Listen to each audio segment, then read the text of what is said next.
It's a beautiful Tuesday afternoon. We hope everybody out there is having a fantastic week so far. Thank you for joining us. This is Open Line. We are talking issues of parents being expectant, but this time, expectant in which vein? Exam results. This period has gotten every parent, big sister, auntie, guardian on the phone with all those codes to see what the results are coming through and what they are looking like. Now, are parents too expectant? There have been so many stories on the media, be it social media, traditional media, on repercussions, effects, just stories on how these exam results are panning out, the effect they're having on the parents, the effect that the results are having on those that sat down to write these exams. Now, we all know that education really does remain key in the physical, social, emotional, as well as cognitive development of any child. Education experiences have significant impact on the future performance of these learners who are in these classes. Now, many parents have taken the interest in educating their own children, especially now that COVID is upon us. You try and give an extra hand to your child. But how high are the expectations from these parents? Now, this debate comes after the announcement of results and how both parents and children are receiving both good as well as bad results. This is Open Line, as I told you earlier. Let's have this discussion with my guests this afternoon. I'm very excited to have a very good mix. I have Chiza Yamba, President, Zambian National Speakers Association. He is also a motivational speaker. How are you? Good afternoon. How are you? I'm very fine, thank you. And then Tisauke Nkonga. She's a mother, she's a social commentator, and a teacher as well. Thank you for joining us. Thank you for having me. All right. And we have our fingers crossed that Jacklyn Chimwanga, who is the Director of Public Relations at NUPPEZ, will be joining us later as we continue talking about this. As the title of the program suggests, Open Line, we will be opening the lines as soon as we can. You see the numbers scrolling on your screen. We are talking exam results. Are parents expectant to expectant? Let's start with this one. What is your definition of expectations for children as a parent? Ladies first. As a parent, the definition for expectation is really what you assume they can be able to achieve, what a child's optimum best is supposed to be. It can be academics, it can be social, but you know, as parents, you have a mental target, what I would want my child to achieve, to be able to know at a certain age. So it's different expectations as they grow from grade 1 to grade 12. And for you, it's quite interesting. I mean, you're in the classroom, you're a teacher, but then again, you're a parent. Yes. How easy is it for that blur line to say, all right, now I'm being a parent or I'm being a teacher? Or maybe there's no distinction at all. No, there is. And it's they always say that, there's always that thing. That's true. Yes, and I remember even when I taught at kindergarten level, my worry was if my daughter comes into my class, am I elevating them too high? Am I expecting them to do a bit more? Am I paying too much attention towards it? It's the most difficult thing to teach your own child because you're a bit, you can see academic growth with the other children. So you're thinking, what's wrong with my child? That's true. But if you're strictly professional and years, pass by, it's easy for you to detach and just be the teacher, not the parent. And draw the line, isn't it? But why is it important to set goals for your children? It's very important because without a goal, you shoot everywhere, anywhere. So goals are there because they are the ones which guide our children. All of us as human beings must have goals.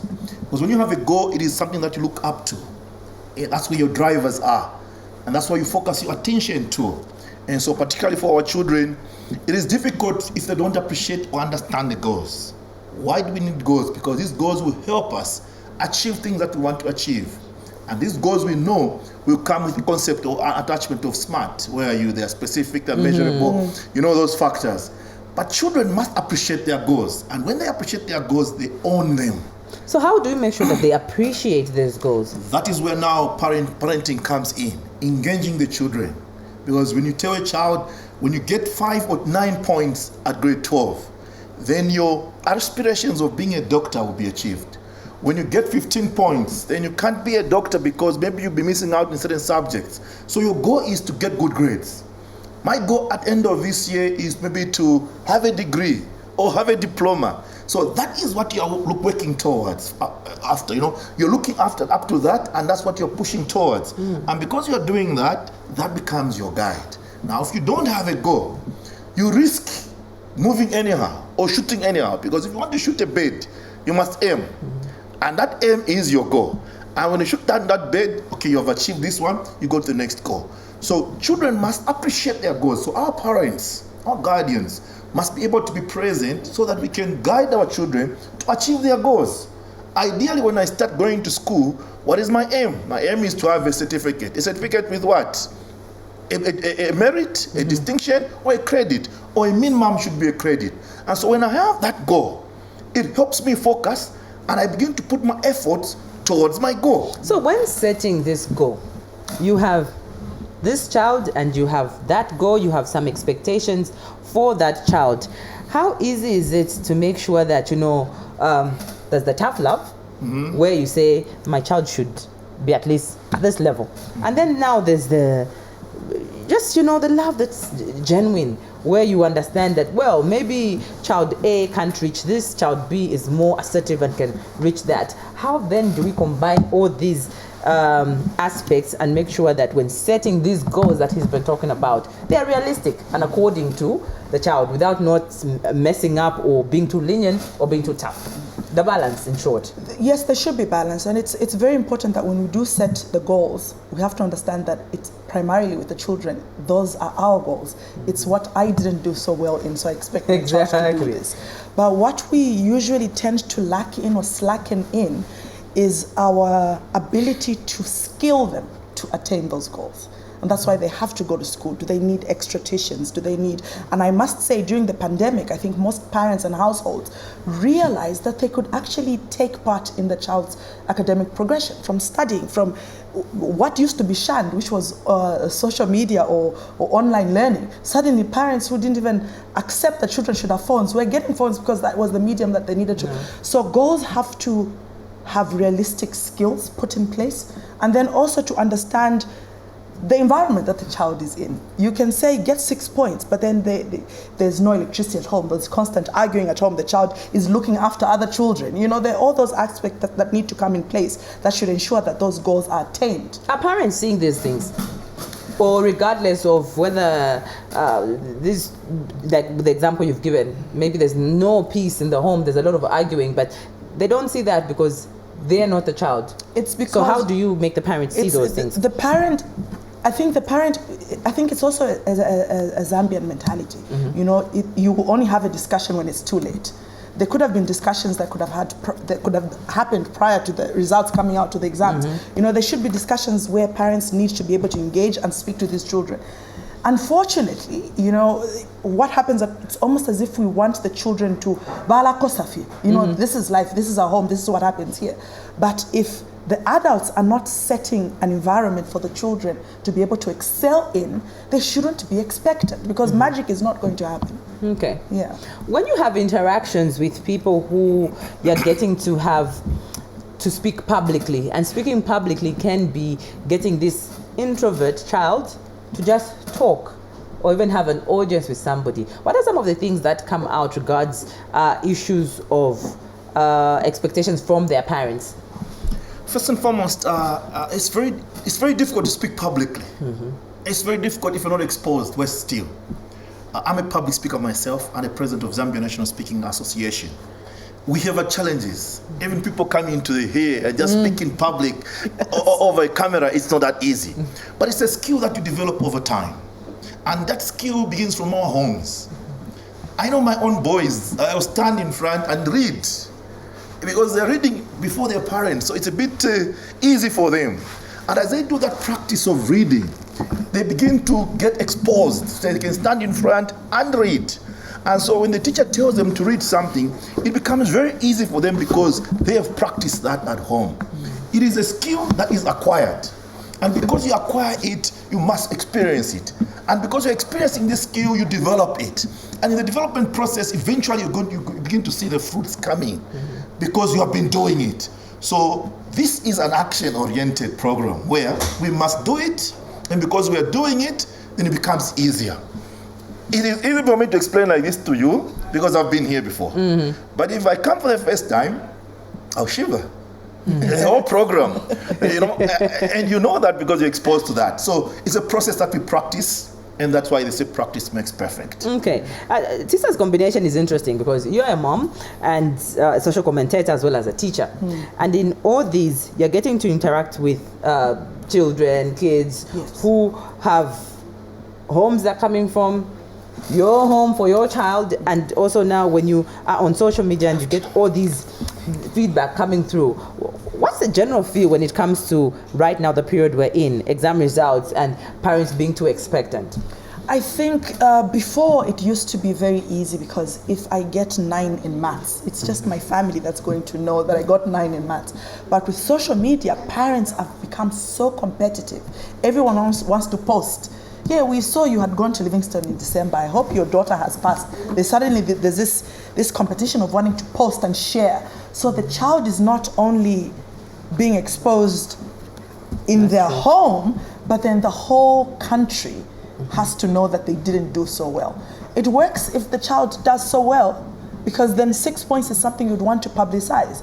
And there shouldn't be anything wrong with me telling my daughter, Katai, look, your friend, the father posted, they got 6 points. But then you have to be very careful, because how I react to it, if I feel terrible, my child hasn't done so well, imagine what the child is feeling, those emotions, the hormones. So it's something also to be very careful with, that it's one thing to publicize the results, but it's another thing to make them public to people who are going to judge them, or the child will feel, I will be judged because I haven't done so well. So it's the competition and the environment, particularly on social society media. Also comes into play. Yes, it does. Yes, it does. Before it didn't, because your name will be stuck on the board. And only your mother or your father or your guardian would know. But now, all you have to do is send me your exam number. I can check on Zamtel, Airtel, I can check instantly how the child has done, and instantly it starts going viral. You start forwarding to relatives. You know, that's true. It's really. So, Tisa has spoken about the aftermath where the results have come out.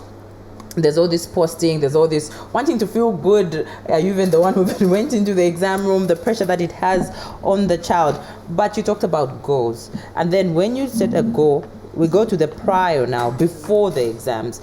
What you do and what you say before the exams and its effect after. Oh yes, when we have these goals, the most challenging part of it is the process going towards your goal. It's easy for all of us. I can tell you today, about 90% of working class had written in their diaries their goals as what they want to achieve at the end of 2022. When we ask the same questions in December, have you achieved what you wanted to do? Most of them, out of 95%, only maybe 5% will have achieved. Why? Because the process from when you have a goal and to the time you attain that goal, achieve that goal, requires a lot of activity. And part of that is even making your child have 6 points or have 400 and whatever. That's a point. And we have these challenges now because most parents are being reactive when they neglected the process. The process perfects the results. If I'm able to wake up my child every day in the evening at midnight, can you study? I encourage that child to study and do what is right in the process towards the exams. When that child writes the exams and the results are bad, I'm not going to complain. But we have our mothers today who are every day telling you, so that information is getting in that child. So the moment the results come out and you see you have got 9s, the first thing that comes in your mind, your subconscious starts playing the mother's language or the father's language, of saying, I'll chase you from this house. And so because of that tone on that playing, which is coming in your mind, you end up now committing suicides and other things. Now we want to be encouraging them. That's where now we should strike. That's where we should strike the balance now. Let's welcome Jacklyn. Thank you so much for coming through. Thank you so much for having me. Jacklyn is Director of Public Relations and also a member of NUPPEZ. Yeah. When you hear this, what first comes to your mind before I bring you in, Tisa? Okay. Because now Tisa and him are saying we shouldn't now, we should just be saying, oh, baby. No. It's okay, that's fine. Tell me what you think when you heard this. It's very interesting because writing from what he has said, education is a right. That's one thing. And every parent, when they send their children to school, they expect good results. That's a fact. We can't run away from that. Now, when he says that we should stop publicizing. I think for me, being from the union, because I'm from Teachers Union. Yes. And you know, we've gone through these rural districts, urban districts, so we are able to differentiate what happens in urban and what happens in... Oh, you should give us that picture, by the way. Yeah, because you know, most of the children or people that are committing suicide are mostly from the urban. Why? It's because they're exposed. Yes. Okay. Now, The ones when you were talking about on social media. When you talk about you know, children from the rural areas, I mean, it's normal, but we just have to reach a point where we equalize. Should we let even these people who are in urban, these children who are in urban, continue committing suicide? Should we do that? The answer is no. As much as we say that education is a right, but at the same time, even parents have got responsibilities. There's one research that we did as NUPPEZ. I was about to get to the fact that then how are you intervening? Yeah, we are trying to intervene. One research we did was that, you know what, parents in urban areas have got a problem. When you say parents... Too expectant. Too expectant. In urban areas, yes. Why? Because parents spend. Yes, they can be expectant, but it's yes and no. You can be expectant, but you have to know the potential of your child. You have to know the environment. The process he was talking about, the environment process, issues. What exactly. issues? All those are issues at the end of the day. So our research basically is speaking to issues of parents, coming on board and taking the lead. The children are committing suicide. Okay, we can't blame the parents totally, because even the child has got a responsibility at the end of the day. It has the responsibility. That's true. Yeah. That's true. What about the expectations from schools and teachers and disappointments? How does that pan out? I have Because noticed, to an extent, you know, teachers are also yes, parents. You know, when you tell my 6-year-old, you say, "Teacher said." Correct. Having run my own school, and then having to take my children to other schools, I am I'm the biggest critic, because I have noticed in most schools, teachers will elevate the already brilliant child. They're the ones that will speak during assembly. They're the ones that will be given roles. That the ones that are average will remain average, which is a huge challenge I found at a school where I'd taken my daughter, because my daughter was not very brilliant at that point, because we had gone through so many things. She had stopped going to school for almost 2 terms. So when she finally got into school, my worry was, how are they going to get her out of that shell so she can be able to excel? Then when you go for the presentations, you find the one who gets the high marks, 8 in everything. Yes, applaud them, but also motivate the children that are struggling to be able to, so that you have that balance. Come grade 8, parents struggled because my daughter has 842. The school would deny to get that child. They want to get the intelligent ones, bring them on board. Then the ones already the child feels they have failed, I haven't managed, and now I come home, because look at your results. So if automatically my child going to a grade 8 that will accept her will mean she will forever feel I am not good enough. So it's a horrible mindset. How do the parents come in then? Especially striking the balance between trying to get the best out of your child and making sure that they excel. It's involvement.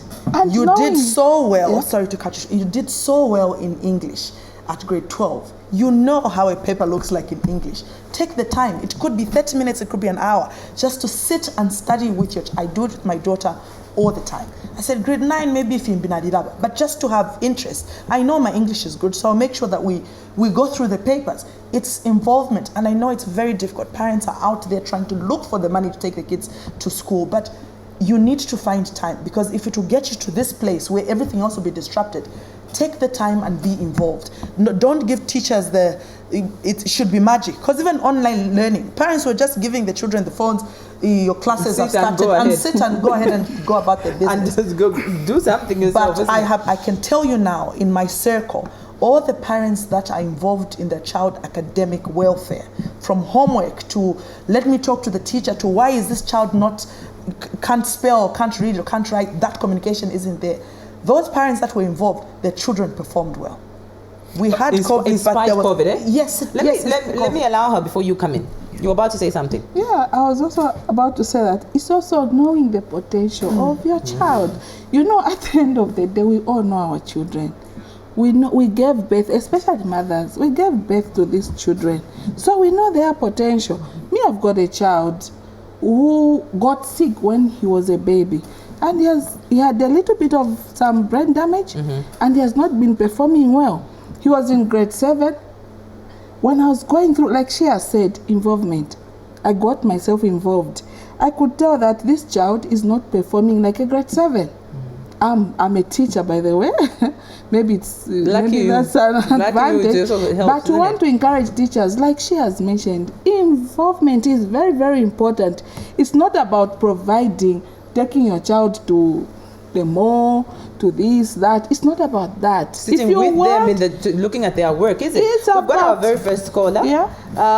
Get through to open line. Hello? Okay, all right, we've lost that one. There's a number that is scrolling on your screens. Get in touch with us via that one. You're watching Open Line. We are talking exam results apparent to expectant.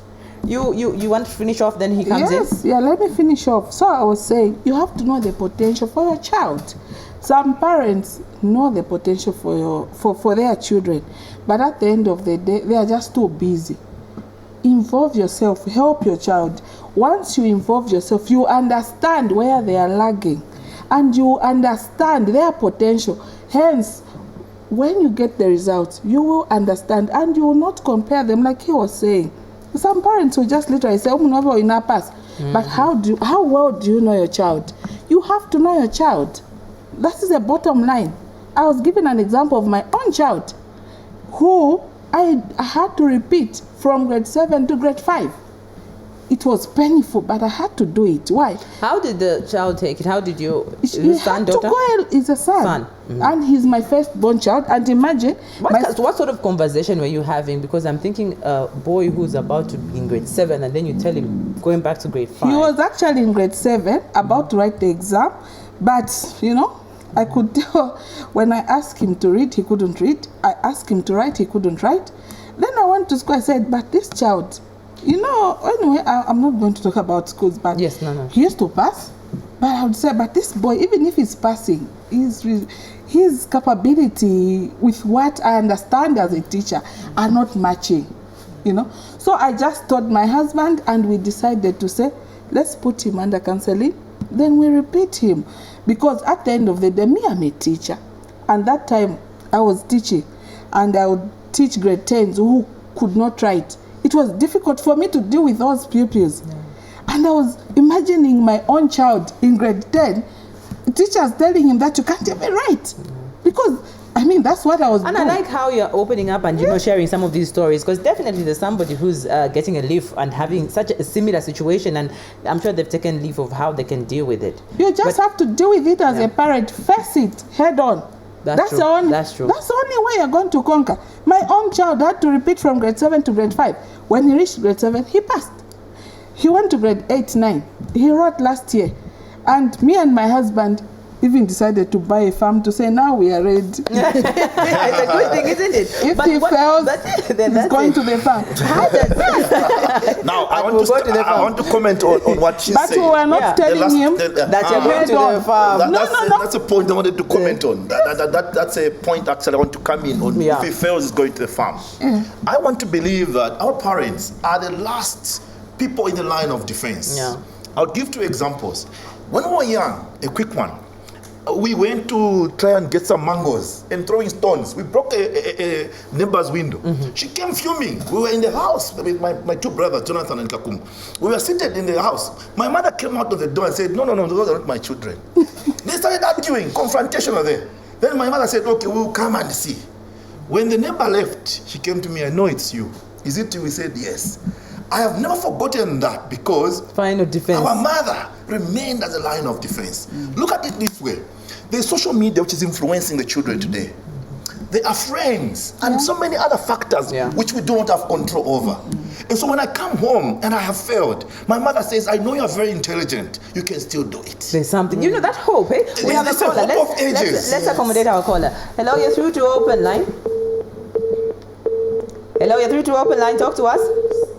All right, okay. So our line that you're getting us on is scrolling on your screens. When you get through to us, kindly be patient as well, and also move away from your TV screen so that we can have effective communication. Tisauke, you wanted to say something? I wanted to say something. I had parents that were calling me. I made a live video on my social media page, and there's a parent that called and said, my daughter has rewritten her grade 12 5 times, and there's even years where she'll even get worse than she did before. And she's like, I have tried everything and I've gotten to a point where I feel like maybe there's something I'm not doing. I said, no, there are times a child will not perform very well to get your attention. Yes. Because I know there are slow learners and there are children that have academic challenges, you know, from just reading to memory or just not knowing their study patterns. But there are children who nangwachite repeat shan, she's not going to do well. Parents need to identify skills the children have gotten. I give an example. Beyond academics. Yes, it goes beyond academics. In terms of attention you're talking about. Exactly, because I've seen a lot of people. Okay, let's hold your thought there. Right. Let's accommodate our caller. Hello, you're through to open line. Yes, my name is calling from Zambia. All right, how's Zambezi? Talk to us. Zambia is fine. With the challenge, I doubt the number that you said you should doubt this number. Then from there, also I will be confirmed that I'm registered to the Passport Game Daily. And then from there, I've not yet received the message whereby I can even put the bill. Please come again. Just from the time that I started sending the message that you told that if you want to join the game pass or to just register, and then I send that message of registering. Oh, you're inquiring on the process. Okay, all right. I think he's trying to inquire on the process. I don't know if you can help in terms of how active the line is right now for getting the results. Oh, okay. It's very active, and I think let people go on ECZ portal. Let them just go on Google. They go on ECZ, then they say ECZ acquiring results. Yeah. Then they'll be able to access. Okay. It's clear. It shows you write the name of the year, the exam number, and it's very clear. So Examination Council of Zambia, not the Electoral Commission of Zambia. Yes. Examination Council of Zambia, not the Electoral Commission of Zambia. Yeah, but you know, I wanted to comment something. So I hope we've helped you there, Zambezi. I wanted to comment something about failure. Yeah. I want to bring it from this line of thought. Our current president, the UPND, we are enjoying the peace. They failed 6 times in trying to get in government. But today we are enjoying the UPND. Honorable Felix Mtati wrote on his Facebook page how he failed grade 12 and went for night school, how he failed SCC and still continued pushing, and eventually was an ambassador for SCC. Today he's a minister and he has held a lot of different portfolios. So the point is, failure, we all fail in life. And we all have our own stories about failure. But it's how you get up on that. But when you fail, you must stand up. Let's have accommodate our caller. You're through to open line. Hello? Hello. We can hear you. Please go ahead. Okay. My name is Frank. My main point is I think the parents also play a part, because I'm a student at Mongongushi. I'm doing my second year in microbiology. All right. I first did my grade 12 the first time. I failed. I only passed geography. I got a 6 in geography. I did my second time. I only passed biology. I did my first time. I passed all the remaining grades, and I even got a 1 in science. I went to Mongushi. My parents told me to go and do a science course, but I was not interested in a science course. I wanted to do economics. I'm very much. Did you communicate that to them? Sorry? Did you communicate that to them? Yes. Okay. Yes, so I went on and now I'm now doing my second year in biochemistry. But I think the parents, you people should try and understand us as students, number one, because we have got different ambitions we want to do in life, but we are forced to do what you want because you have got a friend who has got a son who is doing medicine. You want us to do medicine. It shouldn't be like that. We have got also ambitions. So you parents should learn to understand our ambitions, our goals. Yeah, I know parents have got a very good plan for us, the children, but we also want to achieve certain things. Like right now, I'm very passionate about doing economy. So right now, I'm planning like after I'm done with my biochemistry, I'll hand him a degree to them and tell them, thank you. I've now gotten a degree in biochemistry. Can I do economy? Because I'm very passionate about doing economy. So I think the parents, you are the ones who should play a role in trying to understand us. Thank you. That's my contribution. Thank you very much. Thank you very much. You see, there you go, Mlogushi. A very literally lamenting. Yes, he is, and he's speaking on behalf of so many young people who the parents have the power to pay, and I'm only going to pay for biochemistry. I'm not paying for economics. You know the challenge. Because from a parent point of view, as they try to address it. My son is very young. He's still maybe 7 years. He's my firstborn son. He says to me, "What do you want to be? I want to be a firefighter." In my no, go Kwanga. But you see, that's a point. So your child, you're spending and you're working hard, taking them to best schools. Yes. Right now, it's free education. But parents are taking children The to private. they've been talking they have about taken to the private schools because they want their children to have the best attention and Because, the best grades. yes. They want to be a firefighter.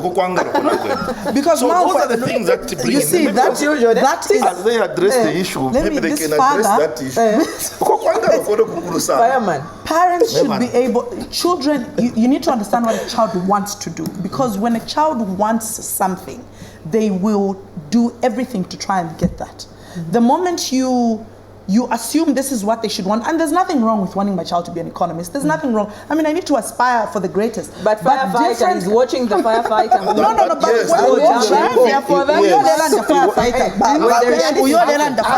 it's not, he watches a movie, then he wants to be fighter. The reason Identify the passion for him. Before we continue that, let's accommodate our caller. Hello, Identify the passion. You're through to open line. Do you know what a firefighter gets? Hello. Talk to us. But not in fact. Hello. Hello, I'm still on the line.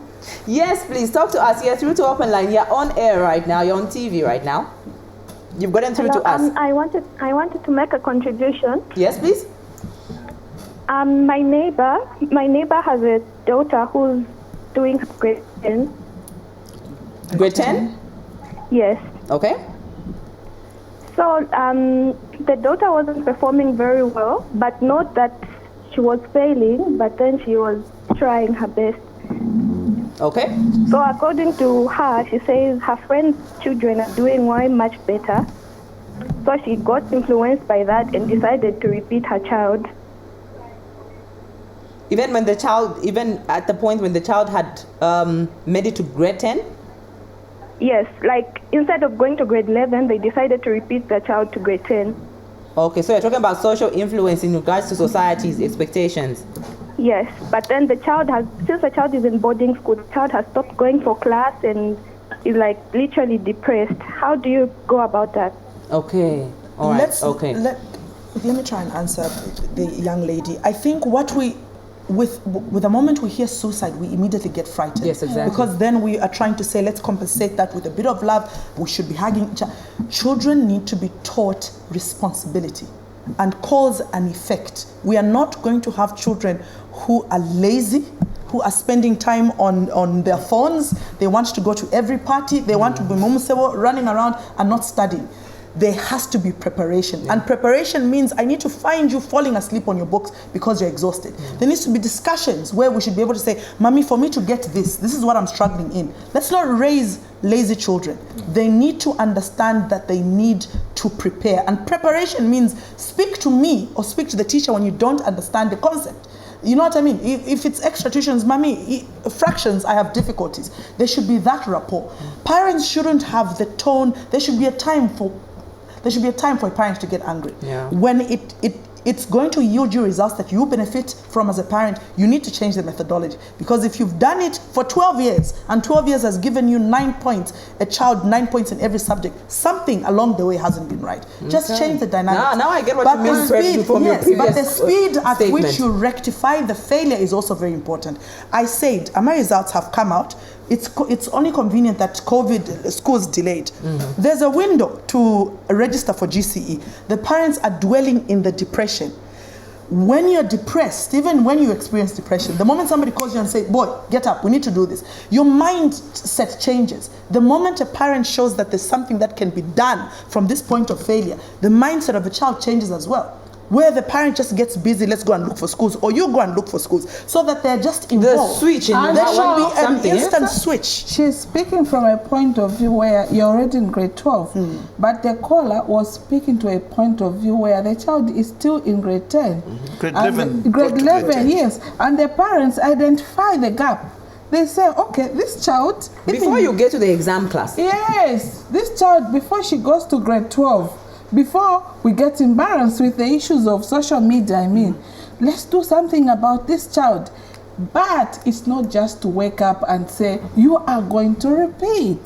That is not the process. There has to be a transition. I was talking about my own child who had to repeat from grade 7 to 5. It was not easy. And this is a child who's older, the first child. There's a second child who is in grade 8. So, parents should understand, it's not just a question of waking up and saying, you're not doing well, so you're going to repeat. So what transition should be there then? You have to do a lot of counseling. Yeah, I think that's where now we are looking at the intervention. Exactly. The main issue here is, why are we having these suicides? Yes. And they are so prominent now, and they are very sad. And that's where the intervention is coming in. And amongst the intervention I spoke about was parents being the last line of defense. You see, even if your friends will influence you and laugh at you everywhere out there. Yes, because when I hear words like parents getting embarrassed, I'm thinking, is it about the embarrassment or making sure that your child gets to the next grade? And look at the caller. The caller is saying the girl is in grade 10, going to grade 11, and she has stopped going to school. Why? Because they did not do the correct thing as parents. That's the point. Number one, and that's the communication. Number one, they identified the gap. They identified that the child was not doing fine. That is good. It means they are they are following the child. For them to identify that this child, even when she goes to grade 12, she will not pass. That is good. That is a plus. Now, they have to involve a lot of issues. You have to sit down the child, give her, if the parents are not teaching. It's not a one-day thing. There's one thing that I noticed from the column. We are looking at a case where that girl or that child is sliding slowly into depression. Yes. Because and she stopped going to school, and so most likely you can hear a case of suicide. And why is she not going to school? Why is she not going to school? Because they want to repeat her. They repeat her, and as they're repeating her, what have they done to help her as she's getting to repeating? Let's hear our caller. Maybe they want to contribute to this particular one. Hello, you're through to open line. Hello. Hello, you're through. Please talk to us. Mkwai. Laden tumfa mkwai. Mkwai na Tisauke wiri mkwai Yamba. So Yamba bachande berati impamuna ndo amagozi. Amagozi, pakusetting amagozi. Mkwai. Atamwachumfikisha wino pakusetting amagozi. Mkwai kuri ba Yamba na mubene eni tonsete mkwai patibidero. Bala wekesha. Mkwai ndefo kurokisha pia kwa ati ine after grade 5.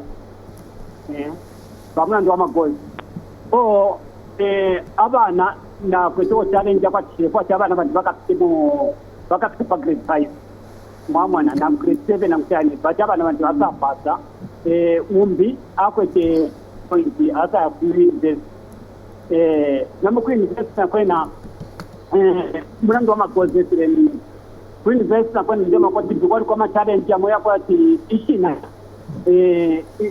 ishina jakwe yali kuseneko panono so ukulingana magozi ena udolishena jumana kuda kushe skulu atampanenji nomba then basa mtromba asa ya kutisaji ekwaji nomba problem ilipo ya kwati ndipo kuiputia kwa wati problem ilipo ya kwa wati ishina jasa kuseneko panono nomba kuna tashani but if na shimukisa find out bantu batashabankyala abakyashabankyala panono venjipsheko ishina tasendeleshina lyenu umwana wenu ale bonfeli akusana iyakusana ko panono epantoke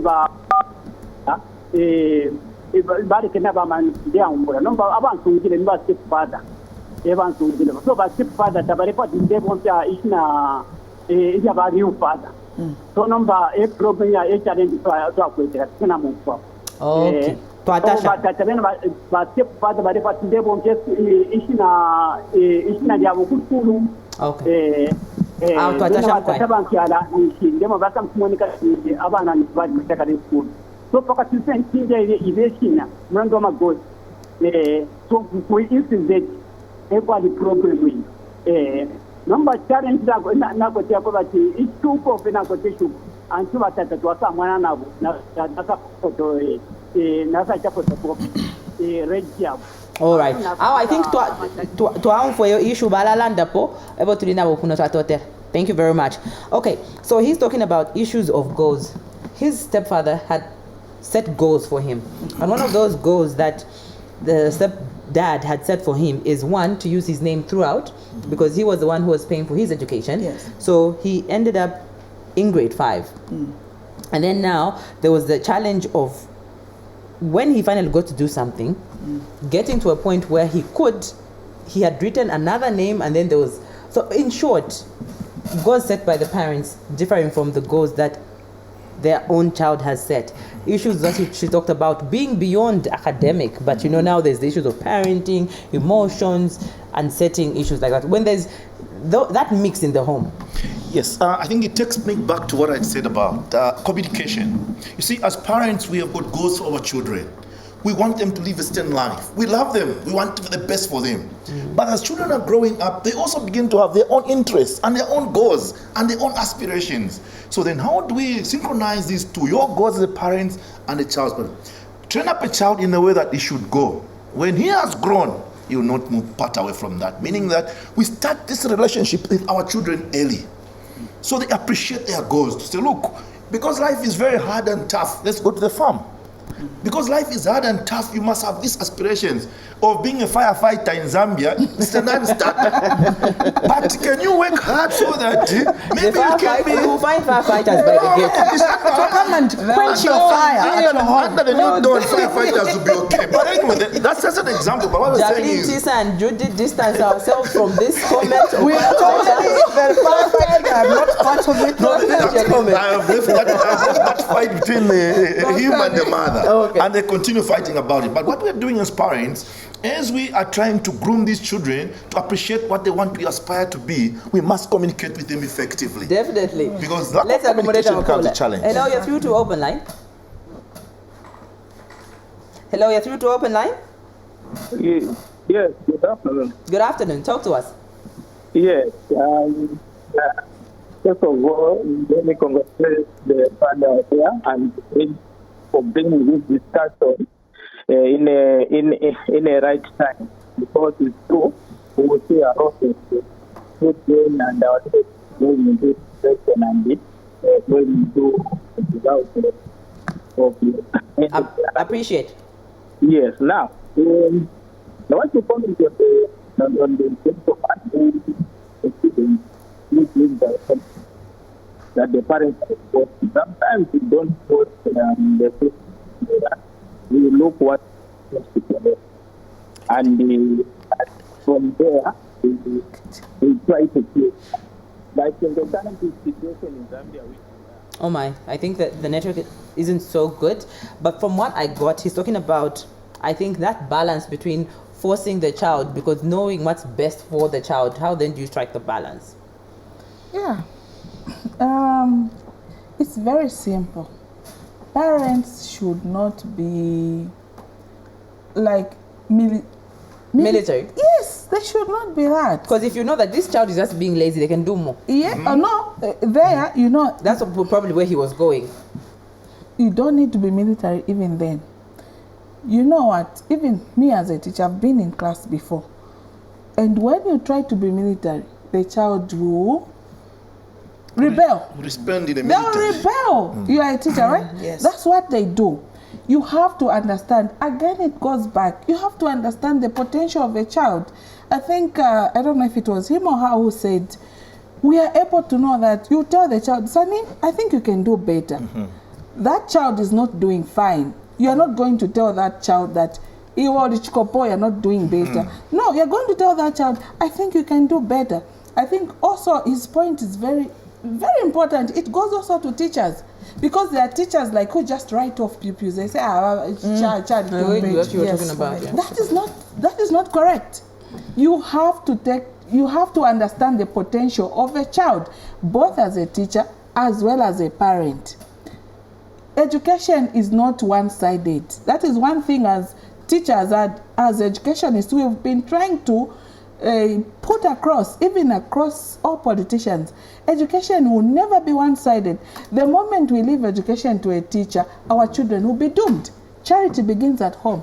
That is not just a saying for nothing. Charity should literally begin at home. So, yes, you should be a disciplinarian. You can't just let a child. He was saying the child wants to be a firefighter. He's not happy about it. Even me, I wouldn't be happy. Any parent would not be happy. But we have to sit down a child and say, okay, these are, in Zambia, for example, these are the advantages of being a firefighter. And these are the disadvantages of being a firefighter. But to sit down with it, involvement, she mentioned, I think people have been speaking here, involvement at the end of the day is very, very important. You can't just wake up and, you know, just tell your children. And if it was easy because yes, it was military. And maybe it was better, I don't know. These two will make us not have firefighters. But let's go to the issue of social media. How do you then strike the balance? Because social media age is here. We're living it. It's everywhere. How then do you make sure that there's that parent who is braggingly correctly so because they want to celebrate, but then there's these others who are being affected by what is being posted there? Yes. People have to understand that social media, everyone puts their best foot forward. No one is going to take a photo when they're in tears. Everyone is going to take a photo when they're feeling a certain type of way. So achievements have to be applauded. At least we have a platform where we can see if even me, I can be posted or someone can mention my name if I do so well. So it shouldn't be a case, because you have to understand, as much as we're having this discussion, there are children who've done exceptionally well. Yeah. Because they've put in the work and parents have put in the work, and it's genuine conversations. The children who are struggling and children who have not done so well need to have a genuine conversations with themselves. I failed I wrote my grade 7. My results never came out, so they didn't stick the results at the board. My mother went to the headmistress, says, maybe it's in the books. My name had vanished. My mother didn't know that I think she knew, but she just said, for your name not to be stuck, obviously, what if right. I went and I repeated grade 7. It was not a discussion of how are you feeling okay, are you feeling depressed that you've repeated. She just told me, in Shifwaide school, if you don't make it, I'm not going to queue up in different schools. The school should find you, not the other way around. And it wasn't military training, but it was just that push to say, she feels I can't do it, so let me show them. There has to be that wanting to survive. You know, is the coping mechanism different with the kids now? Yes, it is different. It is. And you know, the influence of social media is just something that we cannot even dispute. Across the board, relationships are being influenced, families are being influenced, marriages are being influenced. So equally, our children at home, they are being influenced.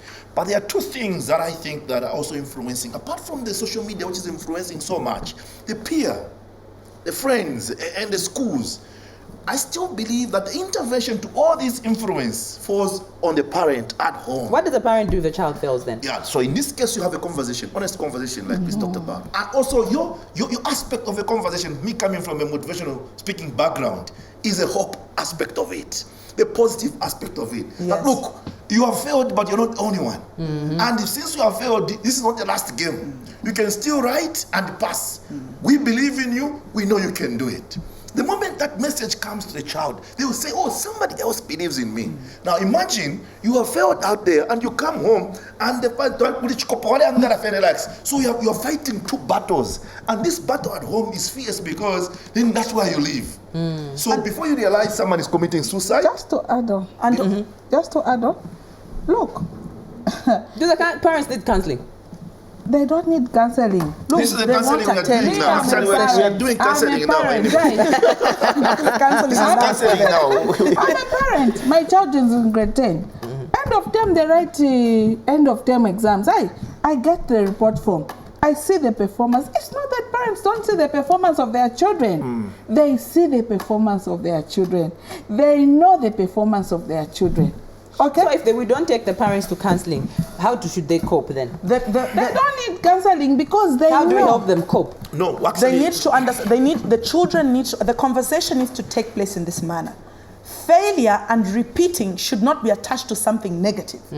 Because the moment you hear I'm repeating, it means you're bad. No, repeating means you are equipped with the skills and the knowledge and the curriculum more than the intake you've gone into. That child who is depressed, they're watching and they're depressed that their parents are saying you are going to, because grade 12, uniform now, pause. But now you're going to go back and wear uniform. You know what an exam room looks like. You know what the anxiety levels are. You know what comes in a paper. So you will go in equipped. You'll be a step ahead. And that is what repeating means. And you know, you'll be a step just ahead. to add on what Than the she's people you saying, found fresh, Yes. not knowing. one of the most important things we need to understand and appreciate is that most of the innovations, the inventions that we are looking at, and most of the people who are successful in the world over, who have written about their success, they had bad, terrible failures. They have stories of examples of failure. Hey? They have stories of failures that they can tell you. That's why when we began, I mentioned Honorable Mtati.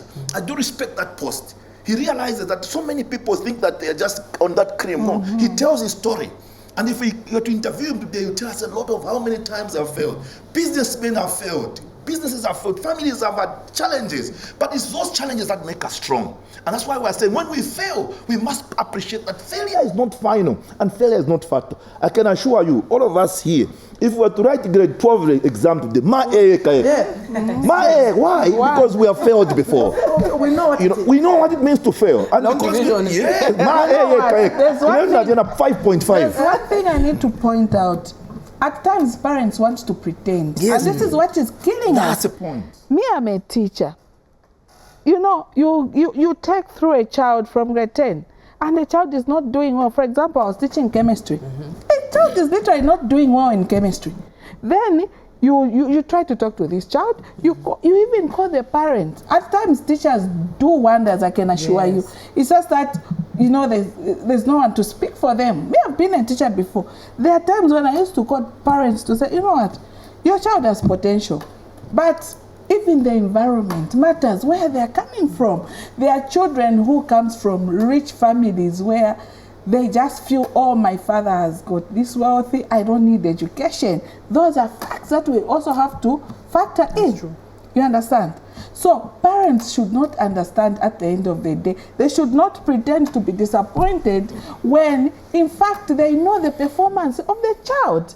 You will know the performance of the child as early as when they are in grade 10. That caller who called, she said that the child is in grade 11 and they want to repeat her to grade 10. Why? It's because they know the performance. So again, it goes to parents. Let parents not pretend. Let them not go to. Is it that you were not involved or you knew and you just played blind eye and hope that something happens when it's exam know year? that some of these conditions are genetic. If I got a 9 in maths, chances are my children will be getting it. Genetic. I just need to identify if there's a little of me in them that I need to eradicate very quickly. But like we say, if most of us failed before, we don't want our children to fail. Yes. And so we want the best for them. But it's us parents, like we are saying, who should be the pioneers of championing this inspiration in the children to do better. Because we know they can do it. You know, passing is one thing in life. By the way, grade 12 result is the beginning of the actual life. Very true. So very if true. you have an A or a 9 year grade 12, then that's not the end of the story. God may give you another opportunity where you excel. And so we must be able to appreciate that these exams are just able to help us just to that we can just understand certain basics. The last point for me, I have noticed that a lot of children have become very creative. There are a lot of creatives out there. Yes. But children need to understand that the skill and the hobby are two separate things. Exactly. It's one thing to acquire a skill, but if you enjoy singing, or you enjoy drawing, you have to have a conversation. When will this be able to give me this? Because what I need is to move out of my mother's home. What I need is to be able to sustain myself financially. This is what I need. Is singing at this point going to... So you separate that. Let the hobbies be hobbies.